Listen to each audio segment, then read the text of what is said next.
At 0426 hours, 35,000 feet above the South China Sea, the radar screen goes blank. For 8 critical seconds, every surface-to-air missile battery within 300 miles loses track of its target. When the signals return, the bomber has vanished. Not destroyed, simply invisible. But this isn't just any stealth aircraft. What you're witnessing is the culmination of a secret rivalry between 2 generations of bombers. One that began with a catastrophic miscalculation that nearly killed the entire stealth program before it started. 2 aircraft embody this capability: the legendary B-2 Spirit and its revolutionary successor, the B-21 Raider. Together, they represent America's $120 billion investment in global strike dominance, the ability to hold any target at risk, anywhere on Earth, at any time. But here's what most people don't realize. The B-21 exists because the B-2, despite being a technological marvel, was also one of the most expensive failures in military history. And the story of how engineers fixed that failure reveals something stunning about the future of warfare. The B-2 Spirit was born from Cold War necessity, but also from a bet that almost bankrupted the program. In 1981, as Soviet air defenses reached unprecedented sophistication, Northrop won the Advanced Technology Bomber contract with a radical proposition: a flying wing so stealthy it could penetrate the heart of the USSR undetected. But there was a problem nobody anticipated, one that would cost American taxpayers billions and nearly end stealth bombing forever. Engineers had to invent entirely new processes for creating carbon fiber composites that could absorb radar waves while maintaining structural integrity under extreme stress. Every angle, every curve was mathematically calculated to scatter electromagnetic energy away from enemy receivers. What they discovered in those early tests would haunt the program for decades. When the first B-2 took flight on July 17, 1989, it validated concepts that had existed only in theoretical physics. Test pilots described flying an aircraft that seemed to defy conventional aerodynamics, requiring constant computer correction to maintain stable flight. The fly-by-wire system made thousands of micro-adjustments per second, keeping the inherently unstable flying wing design under control. But the real shock came when they calculated the true cost. But victory came at a devastating cost that nobody saw coming. Originally planned as a 132 aircraft fleet, the B-2 program was slashed to just 21 bombers as the Cold War ended. The $44.75 billion development cost, spread across so few airframes, resulted in a unit price of $2.13 billion per aircraft, making each B-2 more valuable than some nations' entire air forces. In today's dollars, that's roughly $4.5 billion per bomber, making every mission a billion-dollar gamble. But the price tag was only the beginning of the problems. The operational reality proved even more challenging. Each B-2 required a climate-controlled hangar costing $15 million to construct. The radar-absorbent coating had to be completely reapplied every 7 years using specialized materials that cost more per pound than gold. Maintenance crews worked in hermetically sealed environments, wearing specialized suits because even fingerprints could compromise the aircraft's stealth signature. The maintenance burden was so intensive that often only half the fleet was mission-ready at any given time. Military planners realized they had created a technological masterpiece that was too precious to actually use. By the 2000s, America needed a fundamentally new approach to strategic bombing, but the solution would come from an unexpected direction. The B-2's maintenance demands were crushing, requiring dozens of hours of specialized work for every flight hour, with availability rates that rarely exceeded 60%. Meanwhile, China and Russia were developing sophisticated counter-stealth radars specifically designed to defeat 1980s stealth technology. Their new systems operated across multiple frequency bands, using computational algorithms to detect subtle electromagnetic distortions. But Air Force planners had been quietly working on something revolutionary. Enter the Long-Range Strike Bomber program, launched in 2011 as America's answer to evolving threats, but built on a completely different philosophy. In October 2015, Northrop Grumman won the contract with a proposal that promised everything the B-2 wasn't. Affordable, maintainable, and future-proof, the B-21 Raider would leverage 3 decades of technological advancement to create what Air Force officials call the world's first 6th-generation aircraft. But the real breakthrough wasn't in the technology, it was in the approach. The differences become apparent the moment you see them side by side, but the most important differences are the ones you can't see. The B-2 is massive, 172 feet of wingspan, carrying up to 40,000 pounds of ordnance. Its 4 General Electric engines drink fuel at an alarming rate while pushing 376,000 pounds of aircraft through the sky. The B-21, by contrast, is deliberately compact. At roughly 132 feet of wingspan and 180,000 pounds maximum takeoff weight, it's nearly half the size but exponentially more capable. Where the B-2 required 4 engines, the B-21 achieves the same performance with just 2 Pratt & Whitney turbofans. Each generating 27,000 pounds of thrust, the B-21's trailing edge is perfectly straight, eliminating the B-2's distinctive sawtooth pattern that, while revolutionary in 1989, now represents a radar reflection point that modern sensors can detect. But the real revolution lies beneath the skin, in innovations that solve the B-2's most critical flaws. The B-2's radar-absorbent materials were groundbreaking but brutally difficult to maintain. Each aircraft lives in a climate-controlled hangar, pampered like a museum piece. The B-21 uses advanced coatings that maintain their stealth properties in standard hangars, dramatically reducing maintenance requirements and enabling operations from austere bases worldwide. This single breakthrough changes everything about how stealth bombers can be deployed and sustained. But it's the digital architecture that truly separates these aircraft, and this is where the story takes an unexpected turn. The B-2 was designed with late 1980s computers and has received incremental upgrades. The B-21 was born digital. Its modular, software-driven design allows rapid integration of new sensors, weapons, and capabilities without physical modifications. But what this really means is something that will fundamentally change how wars are fought. This flexibility transforms how the aircraft operates in ways that even military planners are still discovering. While the B-2 requires extensive mission planning and pre-programmed flight paths, the B-21 can adapt in real time. Its AI-enabled systems support the crew with autonomous modes and could potentially fly unmanned missions in the future. More importantly, the B-21 functions as a networked node, sharing sensor data with other platforms and coordinating strikes across multiple domains simultaneously.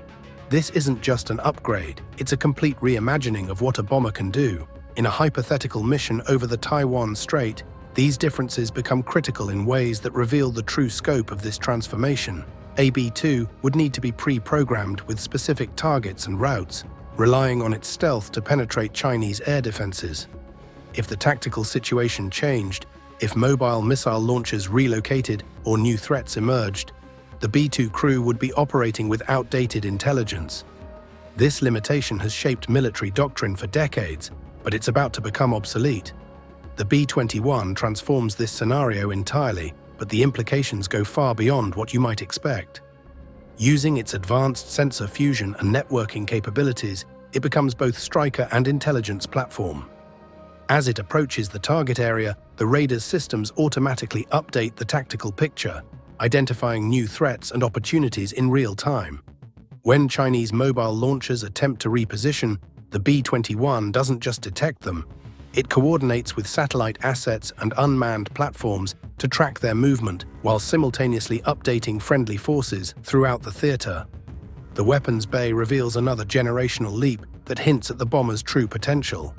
The B-2 carries impressive payloads, up to 16 B-61 nuclear bombs or 8,500-pound JDAMs, but requires specific weapons configurations planned before takeoff.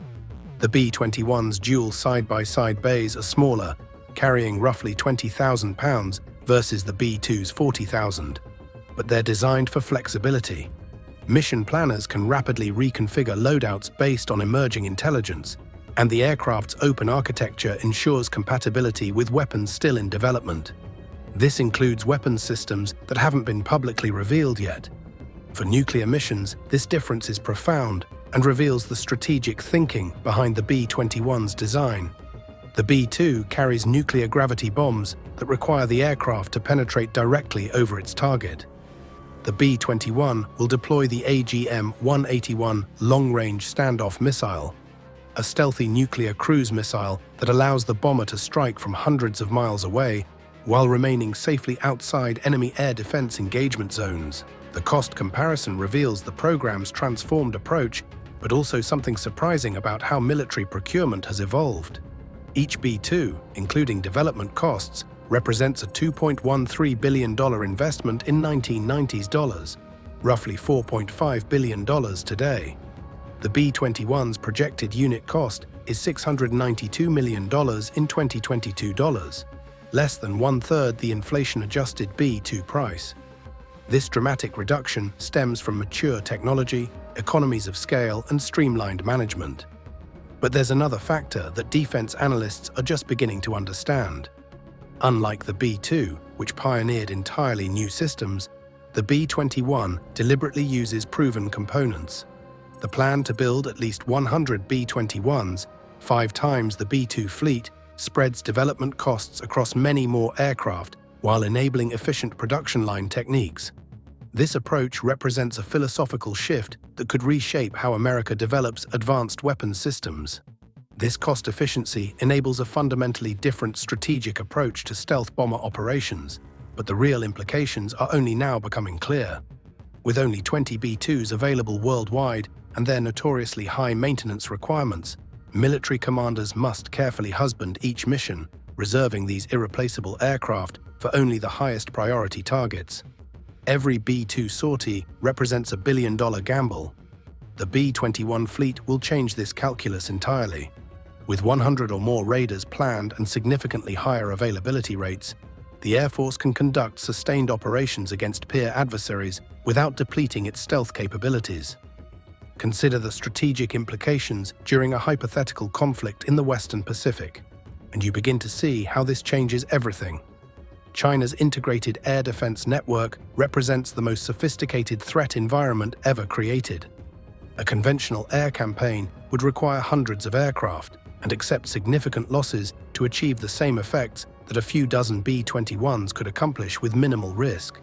But the B-21's true advantage lies in capabilities that haven't been fully disclosed. The B-21's networking capabilities add another dimension that military planners are still exploring. Rather than operating in isolation like the B-2, raiders can coordinate with other stealth platforms to create what military planners call kill webs, interconnected systems that share sensors, processing power, and weapons to overwhelm enemy defenses. A formation of B-21s might operate with F-35 fighters and unmanned loyal wingman aircraft, each platform contributing unique capabilities to the overall mission. This flexibility extends to basing options in ways that transform strategic planning. The B-2's specialized hangar requirements limit it to specific facilities, making the fleet predictable and vulnerable to preemptive attack. B-21s can disperse to Allied bases throughout the Pacific, complicating enemy targeting while demonstrating American commitment to regional partners. The global response reveals the B-21's strategic significance, but also something unexpected about how other nations view this development. China accelerated development of its H-20 stealth bomber, with officials indicating it would be unveiled soon, in early 2024. Intelligence estimates suggest the H-20 could threaten US bases throughout the Pacific, potentially reaching Guam or even Hawaii when armed with nuclear weapons. Russia continues development of its PAKDA stealth bomber, though sanctions following the Ukraine invasion have severely hampered progress. But these responses reveal something important about the changing nature of strategic competition. These competitive responses underscore a fundamental strategic reality. Stealth bombers represent more than military hardware. They embody national technological capability and strategic reach. The B-21 program maintains America's advantage in this critical domain, while addressing the shortcomings that limited the B-2's operational impact. But the true measure of the B-21's success won't be known for years. The industrial implications extend far beyond military capability. The The B-21 program involves over 400 suppliers across 40 states, sustaining thousands of high-skilled jobs while driving innovation in materials science and manufacturing. Unlike the B-2, which represented a technological dead end due to its limited production run, the B-21 creates a sustainable industrial base for future development. As the B-21 enters service in the late 2020s, it will gradually assume the nuclear deterrence mission from the aging B-2 fleet. The transition represents more than a simple replacement. It marks the evolution from stealth as a rare, specialized capability to stealth as the foundation of American airpower. Where the B-2 demonstrated what was possible, the B-21 makes it practical. But the real test will come when these aircraft face their first real-world challenges. But perhaps the most significant difference lies in operational philosophy. The B-2 was designed to fight the last war, penetrating Soviet airspace to deliver nuclear weapons in a conflict that never came. The B-21 is built for the wars we might actually fight, flexible, networked operations against sophisticated adversaries who understand both the promise and limitations of American stealth technology. In the end, the B-2 Spirit and B-21 Raider represent bookends of the stealth era. The Spirit proved that invisibility was possible, even at tremendous cost. The Raider proves it can be practical, affordable, and decisive. Together, they ensure that American air power retains the ability to strike anywhere, anytime, against any threat, the ultimate guarantor of deterrence in an increasingly dangerous world. But the story of these two bombers is really just beginning. As the second B-21 prototype took flight on September 11, 2025, exactly 34 years after the B-2's first flight, it carried with it the promise of American technological superiority for decades to come. The ghost in the machine has evolved, and it's ready for whatever challenges lie ahead. But the true test of this evolution won't come in peacetime exercises or test flights. It will come when these aircraft face the threats they were designed to defeat. This is DIB dispatch, where billion-dollar projects meet battlefield reality.